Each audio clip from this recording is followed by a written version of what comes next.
विधानसभेचं जागा वाटप होत नाही तोपर्यंत उमेदवारांची घोषणा नको अशी भूमिका भारतीय जनता पक्षानं घेतली आहे। महायुती समन्वय समितीच्या बैठकीनंतर भाजपच्या कोर कमिटीच्या बैठकीमध्ये चर्चा झाल्याचं कळतंय। दगाफटका टाळण्यासाठी भाजपनं आता सावध भूमिका घेतली आहे। नुकताच झालेल्या राज्यसभेच्या निवडणुकीमध्ये 12 सदस्य बिनविरोध निवडून आले। त्यापैकी भाजपचे 9 तर भाजपचे मित्रपक्ष असलेल्या अजित पवार गट 1, राष्ट्रीय लोकमंचचा 1 आणि काँग्रेसच्या 1 सदस्याचा समावेश आहे। त्यामुळे आता राज्यसभेत एनडीएच्या सदस्यांची संख्या 112 वर पोहोचली। बदलापूर आणि मालवण या दोन्ही घटनेच्या विरोधात नागरिकांमध्ये प्रचंड रोष आहे। महिलांवरील अत्याचार वाढत असून देखील सरकार याबाबत कारवाई करत नाही असं वक्तव्य खासदार सुप्रिया सुळे यांनी केलं। खासदार धनंजय महाडिकांनी आमदार सतेज पाटील यांच्यावर निशाणा साधला। कोल्हापूरला सातत्यानं अविकसित ठेवण्याचं काम त्यांनी केलं असून डोनेशनच्या पैशानं आणि भ्रष्टाचाराने मिळवलेल्या पैशांची त्यांना मस्ती आल्याची टीका महाडिक यांनी केली। बांगलादेशी घुसखोरांमुळे झारखंडचं झालेलं नुकसान भरून काढणार असं वक्तव्य झारखंड मुक्ती मोर्चाचे नेते चंपाई सोरेन यांनी केलं। येत्या 30 तारखेला चंपाई सोरेन भारतीय जनता पक्षामध्ये प्रवेश करणार आहे। आदिवासींचं अस्तित्व वाचवण्यासाठी प्रयत्न करणार असल्याचं देखील त्यांनी म्हटले आहे।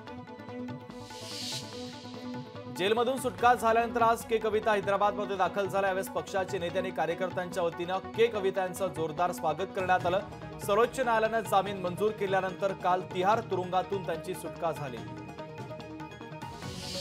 मोहोळचे राष्ट्रवादीचे आमदार यशवंत माने यांनी खासदार सुप्रिया सुळे यांची भेट घेतली। सुप्रिया सुळे आणि यशवंत माने यांनी भिगवण ते बारामती असा सोबत प्रवास केला। एकत्र प्रवासामुळे राजकीय क्षेत्रात चर्चांना उधाण आलं।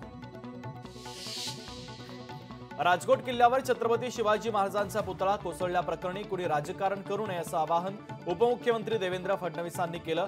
या घटनेची योग्य चौकशी करून दोषींवर कारवाई करण्यात येईल असं देखील त्यांनी म्हटले आहे।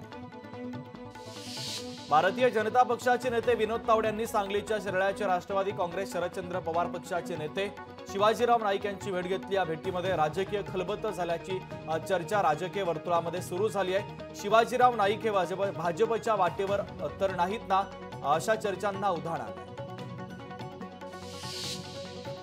जालन्यातील परतूर येथे ओबीसी जनसंवाद यात्रा दाखल झाली। यावेळेस परतूर शहरामध्ये मोटारसायकल रॅली काढण्यात आली।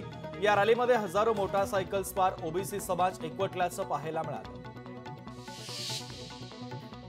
छत्रपती शिवाजी महाराजांचा पुतळा कोसळल्याप्रकरणी जे कोणी दोषी असेल त्यांची चौकशी होऊन कारवाई केली जाईल। मात्र मी राज्याचा उपमुख्यमंत्री म्हणून 13 कोटी जनतेची माफी मागतो असं वक्तव्य उपमुख्यमंत्री अजित पवारांनी अहमदपूर येथील लाडकी बहीण संवाद कार्यक्रमात केलं। उपमुख्यमंत्री अजित पवार यांची जनसन्मान यात्रा उद्या बीडमध्ये दाखल होणार आहे। याच पार्श्वभूमीवर बीड विधानसभा मतदारसंघाचे प्रमुख योगेश क्षीरसागर यांनी सभास्थळाची पाहणी केली। शहरातील छत्रपती संभाजी महाराज क्रीडांगणावरून अजित पवार यांच्या जनसन्मान यात्रेला सुरुवात होणार आहे। मुख्यमंत्री कृषी सन्मान योजना शेतकऱ्यांसाठी वरदान ठरते। या योजनेमुळे शेतीची लागवड, मजुरी, खत, बियाणे यासाठी भरीव मदत होऊ लागली। त्यामुळे बुलढाणा जिल्ह्यातील शेतकऱ्यांनी मुख्यमंत्री एकनाथ शिंदे यांचे आभार मानले।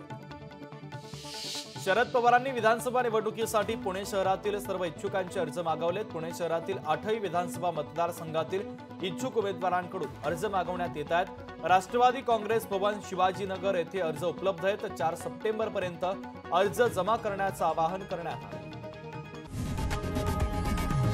लोकशाही मराठी ऐका, पहा, जागरूक रहा।